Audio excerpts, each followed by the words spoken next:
the irony hasn't escaped all of us. This has a long history, and it's worth reminding ourselves of it. It was Dick Spring that introduced water charges in 1983. And indeed it was the Minister for the Environment, the then Brendan Howlin in the Rainbow Coalition, that abolished the charges in 1996.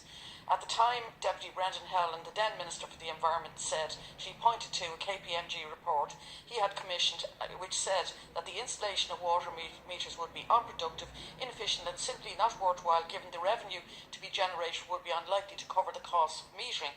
Indeed, in 1996, Deputy Howlin introduced a new regime which would see local authorities retaining all proceeds from the local government fund, or for the motor tax fund, which would go into the local government fund, allowing the local government fund, obviously, local authorities to manage and maintain water infrastructure and other services.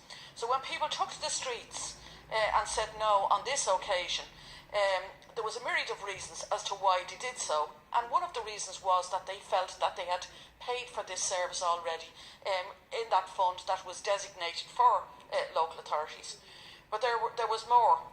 From the outset, it was clear to anyone who cared to listen that the resistance to water charges was not simply about paying for water. It was really the straw that broke the proverbial camel's back for people who had already endured property tax, pension levies, USC, wage cuts. They had absorbed the banking debt, seeing bond holders paid, and they were seeing people who had got the metering contracts gain at their expense. And essentially that's where the site-serve controversy intersected in this. People were rightly concerned about the awarding of those metering contracts, and people became aware of that the local government fund had been really wiped out, with a huge amount of it going to Irish Water, but the rest of it going into the government coffers.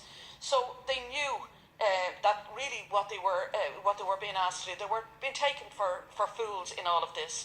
And I think that this has always been about more than water, and the government and Fianna Fáil need to understand that it was always about more than water.